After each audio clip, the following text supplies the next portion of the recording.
주신 찬양에 감사드립니다. 오늘 식사 맛있게 하셨죠? 예. 오늘도 행복한 주일 교회 와서 이렇게 예배드리고 함께 점심 식사를 나누고 또 함께 또 찬양하면서 우리가 또 단기 선교팀을 파송할 수 있게 되어서 너무나도 감사하고 기쁘게 생각합니다. 저는 우리 영광교회 성도님들을 볼 때마다 참 대단하신 성도님들이 많으십니다. 새벽기도 열심히 나오시는 우리 성도님들, 수요 저녁 예배에 꼭 빠짐없이 나오시는 성도님들, 주일 오후까지 끝까지 자리를 잘 지켜주시는 우리 성도님들, 정말 우리 영광교회 대단한 우리 성도님들이다라는 생각을 가지고 여러분이 많이 목회자로서 존경하고 또 사랑합니다. 오늘 고린도서 13장 너무 유명한 말씀이죠. 아마 여러분 고린도 13장을 설명해 보세요라고 하면은 여기에서 5분 동안 설명 못 하실 분은 아무도 없으리라고 생각을 합니다. 제가 예수님을 처음 믿었을 때 성경에는 유명한 이름이 붙어 있는 성경들이 있다라는 얘기를 배웠습니다.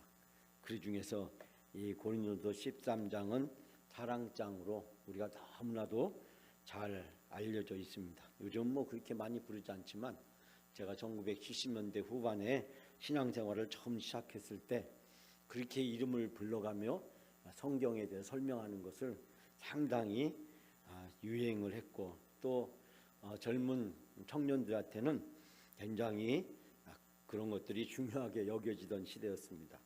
핸드릭슨의 그 성경 핸드북 그때 그 책 하나 정도 안 가지고 있으면 신앙생활 하지 않는 정도로 많은 분들이 성경에 대해서 같이 공부하고 관심을 가질 때 성경에 많은 장들이 있지만 특별히 고린도서 13장은 사랑장이고 제가 결혼식을 주례할 때 반드시 이 고린도서 13장을 가지고 짧게 설교하려고 노력을 합니다. 사랑장이라고 불려지는 고린도서 13장 또 사랑의 찬가라고 불려집니다. 하나님의 속성인 사랑에 대해서 우리에게 자세하게 소개를 하고 있습니다. 그런데 사실 이 고린도서 13장이 왜 쓰여졌는지, 왜 바울이 고린도 교회에게 이것을 썼는지 깊이 아는 사람은 그리 많지가 않습니다. 이 고린도서 12장에서 사도 바울은 여러 가지 은사를 설명합니다. 이 고린도 교회는 은사를 자랑하기에 유명한 교회였습니다. 한마디로 당시 이 고린도 교회 성도들은 정말 다양한 은사들을 가지고 있었고 그 은사를 통해서 교회에서 봉사하고 헌신하는 성도들이었습니다. 또 고린도서 14장에 보게 되면 여러 가지 은사들 중에서도 특별히 방언의 은사, 방언과 은사를 중점적으로 다루고 있습니다. 이 고린도 교회의 가장 큰 쟁점은 바로 방언을 할 수 있느냐라는 문제이고 은사에 대한 토론과 논쟁이었습니다.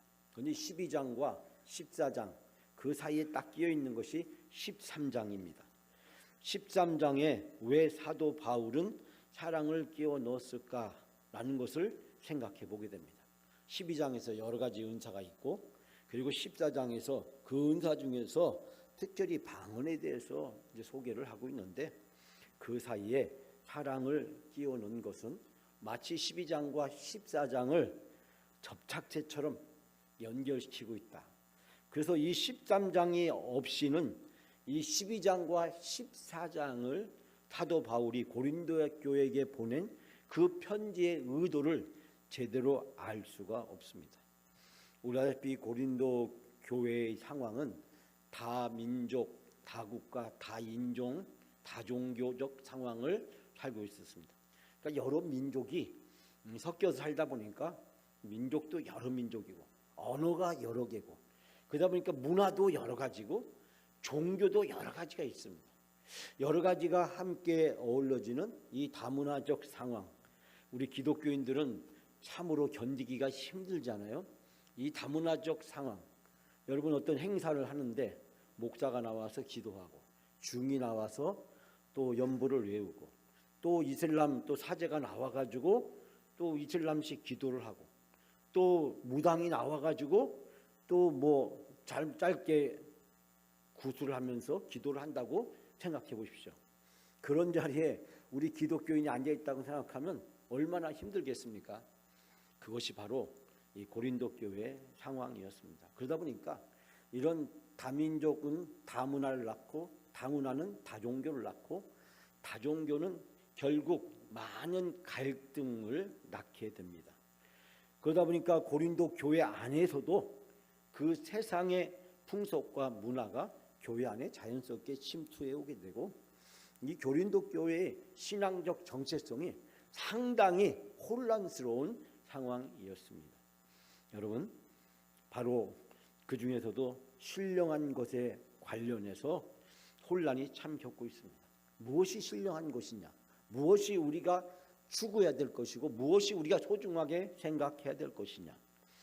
특히 교인들 중에서 자신이 받은 은사의 우월성에 빠져서 그 은사를 자랑하면서 다른 성도들의 은사를 무시하고 하찮게 여기는 상황이었습니다.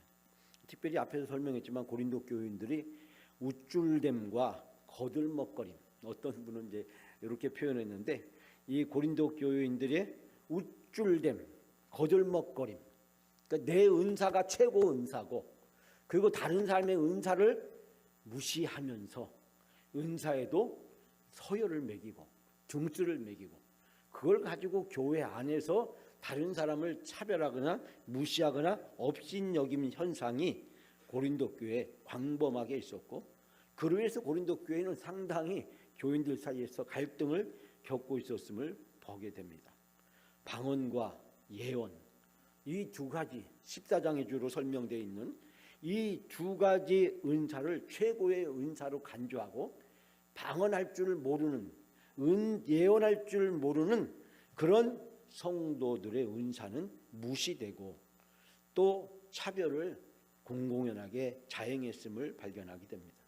결국 바울은 이 고린도 교회의 여러 가지 문제를 해결하기 위해서 고린도 전후서를 편지를 써서 보내면서 특별히 이러한 잘못된 상황을 바로잡기 위해서 이 12장부터 14장까지가 쓰여져 있고 13장은 고린도 교회의 문제 해결을 위한 바울의 비책이었음을 비상한 대책이었음을 우리는 깨닫게 됩니다. 즉 12장에서 제기한 여러 가지 은사들 14장에 제기하는 방언과 예언을 최고의 은사라고 생각을 하는 이 고린도 교회의 잘못된 편견과 선입관을 고치기 위해서 바울은 한 수 비책을 13장을 통해서 던졌다는 것입니다. 오늘 주신 말씀을 통해 세 가지 짧게 은혜를 나누고자 합니다. 첫 번째는 사랑이 없는 것은 사랑 없는 모든 것은 아무것도 아니다. 1절부터 3절까지 말씀에서 쭉 설명되고 있는데 자 여러분 우리가 한번 다 읽기는 그렇고 2절 말씀 한 절만 2절만 다 같이 봉독합니다.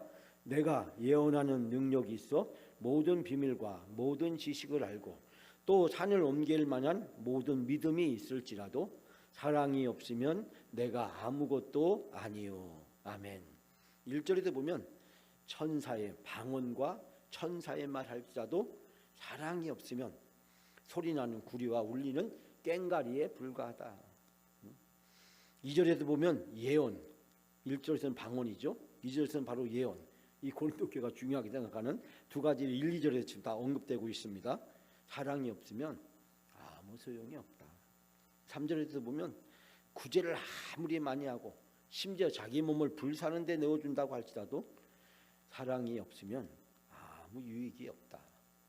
사실 이 고린도 13장은 맨 앞에다가 사랑을 다 집어넣어서 읽어야 그 뜻을 제대로 이해할 수 있게 됩니다.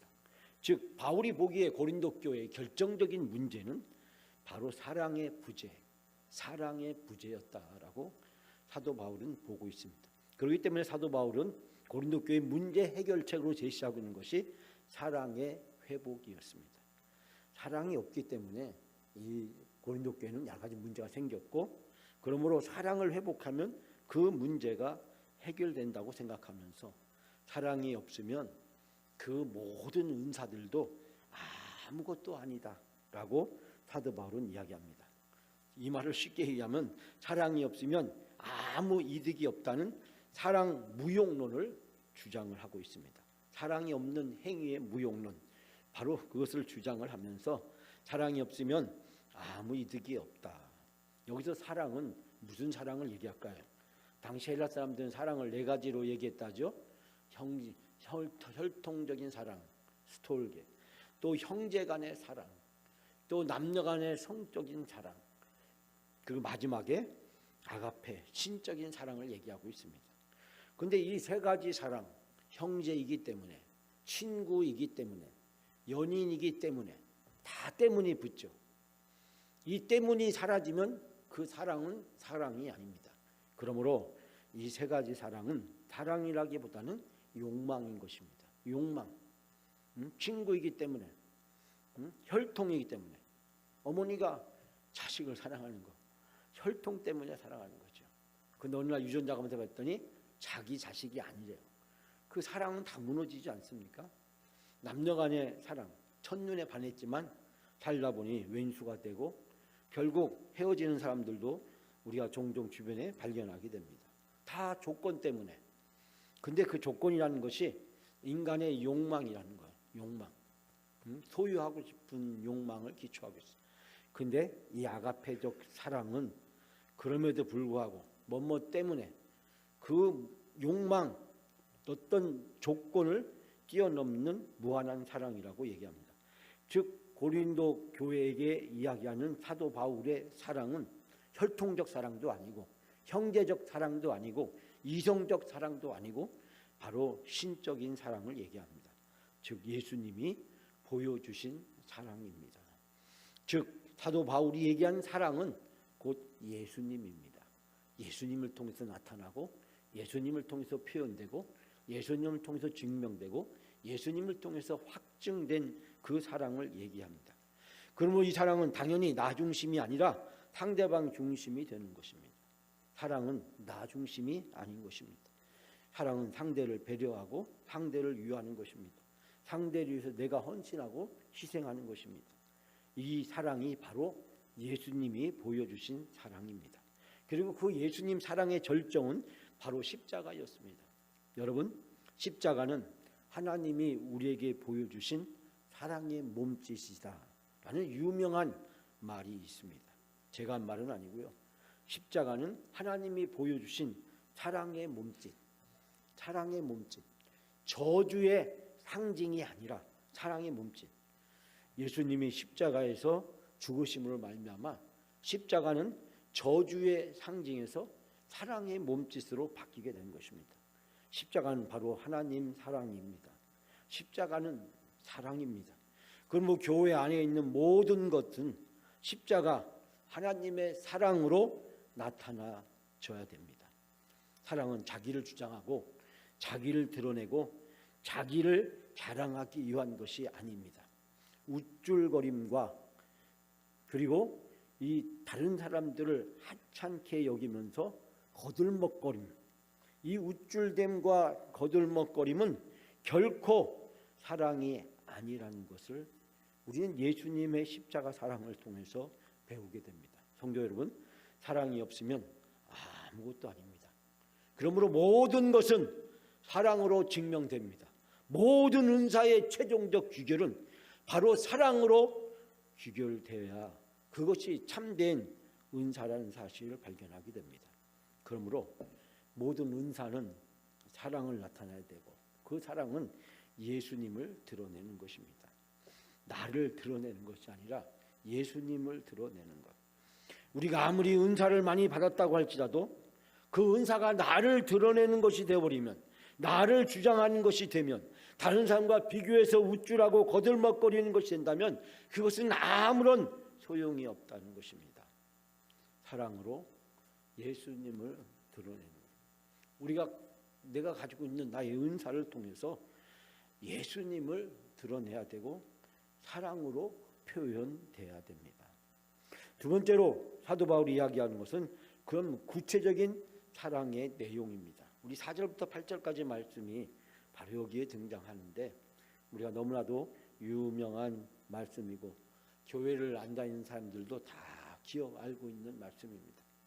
자, 이 말씀은 세계의 명언집에도 나오고 또 많은 사람들이 이 고린도서 13장 4절에서 8절까지 말씀을 인용하면서 사용하기도 합니다. 사랑이 없으면 아무런 소용이 없다. 그 사랑은 구체적으로 무엇이냐는 것을 이야기하고 있습니다. 여러분, 우리가 4절부터 8절까지 말씀의 내용에서 사랑이란 말 대신에 예수님이란 말로 넣어서 읽으면 어떻게 될까요? 예수님은 오래 참고, 예수님은 온유하며 시기하지 아니하며, 예수님은 자랑하지 아니하며 교만하지 아니하며, 또 5절부터 8절에 사랑을 집어넣어서 그 사랑을 예수님으로 바꿔서 읽으면 예수님은 무례히 행치 아니하며, 예수님은 자기의 유익을 구치 아니하며, 예수님은 성내지 아니하며, 예수님은 악한 것을 생각하지 아니하며, 예수님은 불의를 기뻐하지 아니하며, 예수님은 진리와 함께 기뻐하며, 예수님은 모든 것을 참으며, 예수님은 모든 것을 믿으며, 예수님은 모든 것을 바라며, 예수님은 모든 것을 견디니라. 예수님은 언제까지나 떨어지지 아니하되 예언도 패하고 방언도 그치고 지식도 패하리라. 여러분, 4절부터 8절 말씀에 예수님을 넣어서 9절 9절을 읽어보면 우리는 예수님이 직접 보여주신 사랑을 새롭게 깨달을 수 있게 됩니다. 이것이 사랑이었구나. 이것이 예수님이 우리에게 보여주신 사랑이고 예수님은 곧 사랑이셨다라는 것을 새롭게 발견하게 됩니다. 오늘 집에 가셔서 꼭 한번 이 본문의 말씀을 다시 읽어보시기 바랍니다. 예수님을 넣어서, 그러면 예수님이 나를 얼마나 사랑하시는지, 나의 사랑을 이루시기 위해서 얼마나 예수님이 헌신하시고 하나밖에 없는 생명을 주시기까지 기꺼이 나를 사랑해 주신 그 사랑을 우리는 다시 한번 새롭게 느끼게 됩니다. 고린도 교인들의 문제가 무엇이었는지 우리는 여기에서 쉽게 발견하게 됩니다. 은사를 가지고 다른 사람들을 무시하고 업신여기고 우쭐대고 거들먹거렸습니다. 바울은 이런 고린도 교회 교인들을 책망하면서 바로 잡을 수 있는 기회를 준 것입니다. 사랑은 어떤 것을 하지 않도록 우리로 하여금 삼가하게 만들고 또 어떤 것을 적극적으로 할 수 있도록 우리를 이끌어 줍니다. 그런데 우리가 사진 개역 성경을 가지고 읽을 때 어떤 학자는 두 가지 우리가 오해하기 쉽다라고 지적을 합니다. 그 첫 번째 내용은 뭐냐면 이 5절에 악한 것을 생각하지 아니하며, 악한 일을 생각하지 아니한다, 나쁜 일을 적극적으로 도모하지 않는다라는 뜻으로 사람들은 많이 생각하는데, 그것보다는 내가 당한 억울한 일이나 나쁜 일에 대한 원한을 품지 않는 것이라고 이야기합니다. 그러니까 우리가 생각하는 것보다 더 깊이 있게 이 본문을 이해해야 된다. 즉 나쁜 일을 적극적으로 도모하지 않는다. 그걸 뛰어넘어서 내가 당한 억울한 일, 나쁜 일에 대한 원한을 품지 않는 것, 예수님의 원수 사랑을 깨닫게 됩니다. 또 하나는 뭐냐면 모든 것을 참으며, 이 모든 것을 참는다. 헬라어를 통해서 이 말을 쉽게 풀어보면 모든 경우에 감싸준다. 모든 것을 참는다는 것은, 참는다는 게 뭐냐면 감싸준다는 것입니다. 모든 경우에 감싸준다. 그런데 성경에는 이 모든 것 대신에 항상이라고 하는 그 시간을 대입해서 생각을 해보면 우리가 모든 경우에 감싸준다라는 뜻을 더 이해할 수 있게 됩니다. 즉 모든 것을 참는다는 것은 내 자신이 견디는 것을 뛰어넘어서 다른 모든 일이나 다른 사람의 허물이나 잘못까지도 덮어주고 감싸주는 것입니다. 내가 견디는 것을 뛰어넘어서 다른 사람의 허물, 잘못을 덮어주는 것, 감싸주는 것, 이것이 바로 주님이 보여주신 참된 사랑입니다. 여러분, 종은 울려야 종이고 노래는 불러야 노래입니다. 사랑이 고백되어지기 전에 사랑은 사랑이 아닌 것입니다. 짝사랑은 일방적인 것이고 일방적인 것은 폭력적인 것입니다. 그러므로 짝사랑은 사랑이 아닌 것입니다. 일방적인 자기의 욕구와 자기의 감정에 불과한 것입니다. 그러므로 짝사랑은 한마디로 상대방에 대한 폭력이기 때문에 그 짝사랑이 표현되는 것은 곧 폭력적인 행위로 간주되는 것입니다. 오늘날 우리 현대인들은 여기까지 나가지 못하고 짝사랑을 해프닝 정도로 생각을 하지만, 그러나 현대사회에 있어서 짝사랑은 폭력적인 것으로 해석이 됩니다. 그러므로 짝사랑이 표현된다는 것은 그 상대에게 위협을 가하는 것이고 자기 감정과 쾌락과 탐욕을 강요하고 요구하는 것이기 때문에 폭력적이 되는 것입니다. 그러므로 짝사랑은 표현되어질 때 곧 폭력이고 그 폭력은 어떠한 핑계도 정당화될 수 없습니다. 행동으로 우리의 사랑이 고백되어지고 또 우리의 사랑이 표현되어지는 삶을 살아야 됩니다. 누구처럼요? 예수님처럼요. 그래서 4절부터 8절까지 말씀에 예수님의 이름을 넣으면서 예수님이 어떻게 나를 사랑하셨는가, 그 사랑으로 내가 구원받았고 그 사랑으로 내가 하나님의 자녀가 되었다면 다른 성도들을 향해서 우쭐거리고 거들먹거리면서 은사를 비교하고 다른 사람을 판단하고 정죄하는 행위를 그쳐야 되는 것입니다. 예수님이 보여주신 참된 사랑의 모습을 우리가 묵상하면서 예수님을 닮아가는 여러분의 귀한 삶이 되시기 바랍니다. 세 번째는 방언과 예언과 지식은 일시적이지만 사랑은 영원하다는 것입니다. 이 8절부터 13절 사이의 말씀에서 우리에게 쭉 이야기를 하고 있는데요. 많은 은사 중에서 으뜸을 사도 바울은 사랑이라고 얘기하고 믿음, 소망, 사랑, 그 중에 제일은 사랑이라고 이야기하면서 모든 은사를 사랑과 연관시키고 있습니다. 그러므로 방언과 예언과 지식은 일시적인 것이고 부분적인 것이랍니다. 방언과 예언과 지식은 일시적인 것이다. 그리고 온전하지 못한 부분적인 것이다. 그리고 믿음과 소망과 사랑은 지속적이고 항구적인 것이다 라고 이야기합니다. 예언과 방언과 지식은 고린도 교회의 대표적인 은사였고 따라서 모든 은사를 나타낸다고 할 수 있습니다. 그러나 사랑의 은사를 제외하고는 모든 은사는 영원하지도 않고 효력도 없고 패하게 된다고 바울은 이야기합니다. 은사 중에 사랑을 제외한 모든 은사는 아무것도 아니다. 시간이 지나면 효력을 다 잃어버리게 되고 시간이 지나면 다 용도 폐기하듯이 존재 가치가 없다라고 단호하게 사도 바울은 선언하고 있습니다. 고린도 교인들이 가장 소중하게 생각하면서 우쭐거림과 거들먹거림의 대표적이었던 그 은사들을 단칼에 베어버리고 단도직입적으로 사도 바울은 최종적 결론으로 이끌어 갑니다.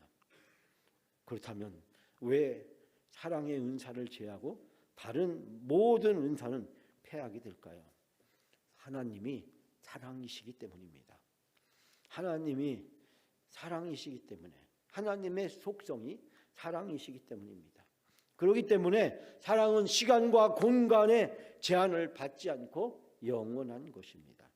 하나님이 사랑이시기 때문에, 그리고 그 사랑을 통해서 우리를 구원하셨고 그 사랑을 통해서 우리를 하나님의 백성으로 자녀 삼아 주셨고 그 사랑으로 하나님은 인류 구원의 위대한 계획을 성취하시고 이루어 가시기 때문에 사랑이 없이 하나님을 설명할 수도 없고 설명되어지지도 않고 표현되어지도 않고 이해할 수도 없고 하나님의 자녀나 백성도 될 수가 없기 때문입니다. 하나님은 사랑이 근원이십니다. 그러므로 모든 다른 은사는 한계성이 있고 부분적으로 사용되어지고 이 세상에서 그 효력이 가끔 있는 것입니다. 다른 모든 은사, 12장에 등장하는 그 수없이 많은 은사가 필요한 것이지만 그러나 그 은사는 지속적이거나 영원한 것이 아니다라고 하는 것입니다. 온전한 것이 올 때까지, 하나님 나라가 완성될 때까지 은사들은 은사의 목적대로 교회를 바로 세우기 위한 도구가 되어야 된다는 것입니다. 그 은사 자체가 영원한 것이 아니라 은사는 단순히 도구에 불과하다라고 이야기를 하고 있습니다. 9절부터 12절에서 사도 바울은 부분적인 것과 온전한 것, 어린아이와 장성한 사람, 희미한 것과 선명한 것을 대조합니다. 바울이 그 대조를 통해서 고린도 교회에서 추구해야 될 바른 길을 제시하고 있습니다. 즉 고린도 교인들이 가야 될 길은 온전함과 장성함과 선명성을 특징으로 하는 사랑임을 강조하고 있습니다. 여러분, 바울의 이러한 가르침에 대해서 소위 자기 과시, 우쭐대고 거들먹거리는 이 고린도 교회의 은사주의자들은 적지 않은 충격을 받고 혼란에 빠집니다. 그들은 자신의 은사를 통해서 이 고린도 교회를 차별하고 계급화하고, 그리고 이 고린도 교회의 영적 주도력을 가지고 고린도 교회를 지배하고 이끌어 가려고 했습니다. 그러나 사도 바울은 그 은사주의자들에게 그 자기 과시와 우쭐거리는 거들먹거림의 직격탄을 날려버립니다. 그리고 오직 사랑이신 하나님 앞에서 우리가 내세울 수 있는 모든 은사라는 것, 자랑할 수 있는 것, 우월적으로 생각하는 모든 것들은 일시적이고 그 효과가 아주 적은 것에 불과하다라고 이야기를 합니다. 여러분, 자신들이 받은 은사는 다른 교인이 받은 은사와 차별이 되는 우월한 것이고 자랑거리고 온전하며 영원한 것이라고 생각했던 이 소위 은사주의자들의 행태를 사도 바울은 통렬하게 그들을 지적하면서 그들을 교훈하고 있는 것을 발견하게 됩니다. 이 은사주의자들의 영적 뿌리에 저의 신학적 해석은 영적인 교만인 것입니다. 오만과 방자인 것입니다. 하나님이 아니라 자기를 드러내고 예수님의 구속적 사랑이 아니라 자기 자신의 능력을 과시하기 위한 수단으로 전락시켰기 때문입니다. 그러므로 이 은사주의자들의 영적 교만은 다른 성도들에게 상처를 주고 공동체를 분열시킵니다. 바울은 결국 사랑 이외에 모든 은사는 다 폐기되고 사라진다고 통렬하게 지적을 하고 있습니다. 공동체를 바로 세우는 것, 그것은 바로 은사가 아니라 사랑이고 그 사랑의 근원은 바로 예수 그리스도의 십자가를 통해서 나타났고 예수 그리스도의 십자가를 통해 나타난 사랑의 본체는 바로 하나님의 사랑인 것입니다. 공동체는 하나님의 사랑으로 존재하고 하나님의 사랑으로 유지하고 하나님의 사랑을 이루어가는 것입니다. 여기에서 제가 여러분께 두 번째 숙제를 내려고 합니다. 첫 번째, 이 고린도 교회에게 주신 말씀에서 사랑 대신에 예수님을 넣어서 읽으라고 했는데 이번에는 집에 가셔서 다시 한번 이 본문을 읽으시면서 사랑 대신에 여러분의 이름을 넣어서 한번 읽어보십시오. 예수님이 어떤 분이신가를 이제 우리가 예수님의 이름을 넣을 때 발견했다면, 자기 이름을 넣어서 읽게 되면 그 예수님의 사랑 앞에 우리가 얼마나 부끄럽고 하찮은 존재인가를 발견하게 됩니다. 여러분, 김명찬은 오래 참고, 명찬이는 온유하며, 명찬이는 시기하지 아니하며, 명찬은 자랑하지 아니하며, 명찬은 교만하지 아니하며, 명찬은 무례히 행치 아니하며, 명찬은 자기의 유익을 구하지 아니하며, 명찬은 성내지 아니하며, 명찬은 악한 것을 생각하지 아니하며. 4절부터 8절 말씀에 구구절절히 여러분의 이름을 넣어서 읽고 또 읽고 다시 한번 읽어보십시오. 예수님의 사랑 앞에서 나의 사랑의 정체와 본질이 무엇인가 적나라하게 드러나게 될 것입니다. 사랑하는 여러분, 그 예수님이 통해서 보여주신 하나님의 사랑은 바로 나누는 것입니다. 그리고 나누는 것은 섬기는 것입니다. 섬기는 것은 사명입니다. 섬기는 것을 우리는 선교라고 이야기합니다. 그래서 선교란 영어의 단어와 이 섬긴다는 것, 즉 사명이란 단어가 똑같다는 것을 발견하게 됩니다. 참 어떻게 이렇게 절묘할 수 있을까? 이 선교라는 단어와 사명이란 단어가 어떻게 똑같은 단어일 수 있을까? 선교가 사명이고 사명이 곧 선교라는 사실을 발견하고 그 사명이 예수님을 통해서 나타난 것이 마가복음 10장 45절 말씀처럼 섬김입니다. 섬김은 사랑의 증거입니다. 사랑이 겉으로 드러나는 객관적인 증거가 바로 섬김입니다. 여러분, 그러므로 사랑은 선교인 것입니다. 선교는 사랑인 것입니다. 우리는 바로 그것을 통해서 나의 존재가 하나님의 자녀임을 증명하고 드러내는 것입니다. 우리가 섬긴 일이 없다면, 사랑이 없다면, 선교가 없다면 바로 내가 하나님의 사랑을 받았다는 것, 하나님의 자녀가 되었다는 것을 스스로 부인하는 꼴이 되는 것입니다. 내일부터 한 주간 동안 기도하고 다음 주에 코페노 단기 선교를 갑니다. 사실 저는 몇 달 동안 굉장히 고민을 했습니다. 안 갔으면 좋겠다. 안 갔으면 좋겠다. 근데 우리 선교사님과 작년에 방문했을 때 나누었던 그 선교사님의 말을 잊을 수가 없습니다. 선교 후원이 감소하고 선교팀들이 방문하지 않고 선교 현장에 코로나 이후에 너무 큰 타격과 그리고 너무 힘든 상황이다. 지금까지 선교를 하면서 이렇게 어려웠던 적이 없었다. 근데 연초에 국가적으로 어려운 일 생기고 그러니까 경제가 또 어려워져서 환율도 오르고 정말 안 갔으면 좋겠다라는 생각을 하면서도 선교사님과 함께 나누었던 말이 제 마음속을 떠나지 않습니다. 선교 후원이 감소하고 선교팀이 방문하지 않고 지금까지 선교를 해오면서 이렇게 어렵고 힘들었던 적은 없었다. 이제 앞으로 선교사들이 줄줄이 철수하고 그리고 더 이상 선교를 지망하지 않는 젊은 사역자들이 통해서 결국 선교가 깊은 나락과 침체에 빠질 수밖에 없다. 우리가 할 수 있는 일은 없지만 그러나 단기 선교를 가주는 것이 선교사님을 돕는 것이고 선교사님에게 힘을 주는 것이고 선교사님이 계속 선교할 수 있는 용기와 격려를 불어넣어 주는 일이기 때문에 우리도 힘들지만 우리 코도 석자지만 선교는 그럼에도 불구하고 중단하거나 포기돼서는 안 된다. 제가 신학교 있을 때 어느 선교사님이 오셔서 자기를 후원해 준 저 캐나다에 있는 교회를 방문했답니다. 그분은 그 교회가 어떤 교회인지 주소만 가지고 갔고 그 교회의 사진을 한 번도 본 적도 없고 그래서 편지로 1년에 한두 번 감사합니다. 고맙습니다. 선교 감사에 대한 글을 써보는 적이 없어서 그 캐나다에 있는 교회를 방문하면서 큰 기대와 큰 꿈을 가지고 갔답니다.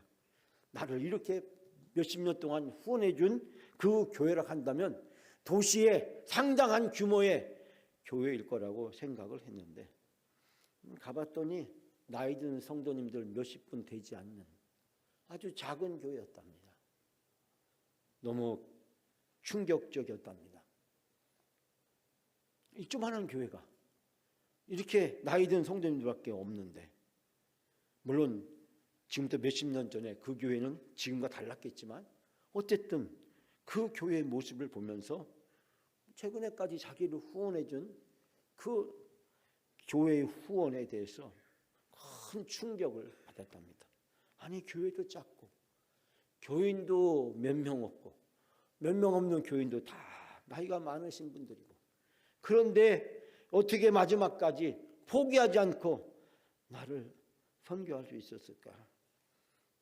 교인들과 만나서 대화하면서 교인들이 던져준 질문은 우리 교회의 존재 목적은 바로 선교하는 데 있겠다. 우리 교회가 존재하는 목적은 선교하는 데 있다. 아니, 우리 교회 존재 목적은 우리 교인들을 위해서 뭔가를 해야 되고, 또 우리 교인들이 이 지역사회에서 뭔가 해야 되고, 그래서 우리 교회가 더 든든하게 서가고 회복되고, 그래서 모든 것이 감당할 수 있게 되었을 때 해외 선교를 하는 거지. 근데 이 선교사님은 큰 충격을 받았답니다. 우리 교회의 존재 목적은 선교를 위해서 하나님이 예수님을 통해서 세웠다. 그러므로 우리는 그 선교를 마지막까지 놓을 수가 없다. 여러분, 코피노 어린이들은, 그리고 청소년들은 한국인의 욕망과 죄 때문에 태어나고 버려진 비극의 주인공들입니다. 우리 교회는 이미 오전에 제가 말씀드린 정동욱 우리 원로 목사님을 통해서 대전로에 약 20명 정도의 교회와 목사님들이 두선모아 선교회를 창설해서 선교사님을 후원하고 있습니다. 그리고 우리 박용신 장로님, 정민영 목사님으로 시작된, 지금은 이제 정민영 목사님과 제가 끌어가고 있는 주라 선교회는 그 코피노 어린이들, 청소년들을 매달 그 아이들에게 만 원씩을 장학금으로 주면서 그 아이들의 선교를 하고 있습니다. 노예 임원 중에 회계하시는 장로님이 계시는데, 그 장로님이 지난번 모임에서 그런 얘기를 했습니다. 자기가 어렸을 때 교회에서 모이라고 해서 교회에 갔더니 돈을 줬다는 거예요. 미국에 있는 한 선교단체가 돈을 보내줬다는 거예요. 그래서 그 돈을 가지고 공부를 했다. 저는 그 선교단체 이름이 컴패션이 아니냐고 했더니 컴패션이라는 이야기 들었습니다. 제가 미국의 박사과정을 위해서 미국에 방문했을 때, 콜로라도 스프링스를 방문했을 때, 그때 이 콜로라도 스프링스의 컴패션 세계 본부를 방문하게 되었습니다. 제가 놀라운 것은 그 본부 직원이 500명이나 된다는 사실입니다. 어떻게 이렇게 큰 어린이 선교 단체가 있을 수가 있을까? 1952년에 한국을 방문했던 한 목사님이 한국의 고아들이 너무나 많은 것을 보고 미국에 돌아가서 미국 교회에게 한국 전쟁과를 돕자고 호소를 했고, 그때 모금에서 생겨진 단체가 컴패션이고, 지금은 서정인 목사가 한국 대표를 맡고 있고 차인표 씨가 홍보대사를 하고 있습니다. 그 본부 직원 500명들이 일어나서 한국에서 방문한 35명의 목사님들을 위해서 박수를 쳤습니다. 우리는 여러분 때문에 존재할 수 있게 되었습니다. 여러분 때문에 우리 컴패션이 시작되었고, 컴패션이 발전했고, 컴패션이 세계 곳곳에 있는 수많은 대륙의 전쟁 고아들과 어린이들을 섬기고 선교할 수 있게 되었습니다. 근데 그 컴패션이 도왔던, 그리고 후원하고 공부를 시켰던 분을 대전로의 회계 장로님이시더라고요. 저 유성 쪽에 많은 어린이들이 그때 모여서 그 컴패션에서 교회를 통해서, 목사님들을 통해서, 장로님들을 통해서 섬겼다라는 사실을 제가 미국에서 들었는데, 한국에 와서 그때 돈 받고 공부했던 그 증인을 제가 발견할 수 있게 되었습니다. 여러분, 우리가 돕고 선교하는 것은 작은 것입니다. 그러나 하나님은 이 일을 통해서 상상할 수 없는 놀라운 일을 하신다는 것을 발견하게 되었습니다. 1960년대 전쟁으로 어렵고 힘들던 시절, 어린이들을 모아서 먹을 것을 주고 학비를 보태주었던 그 컴패션의 그 선교가 많은 우리 한국의 교인들을 만들어내고 전쟁을 극복하는 데 위대한 기여를 했다는 것을 발견하게 됩니다. 우리가 코피노 어린이들을 돕고 선교하는 것은 작은 일이지만 그 일을 통해서 하나님이 어떠한 일을 이루실지 우리는 상상할 수 없습니다.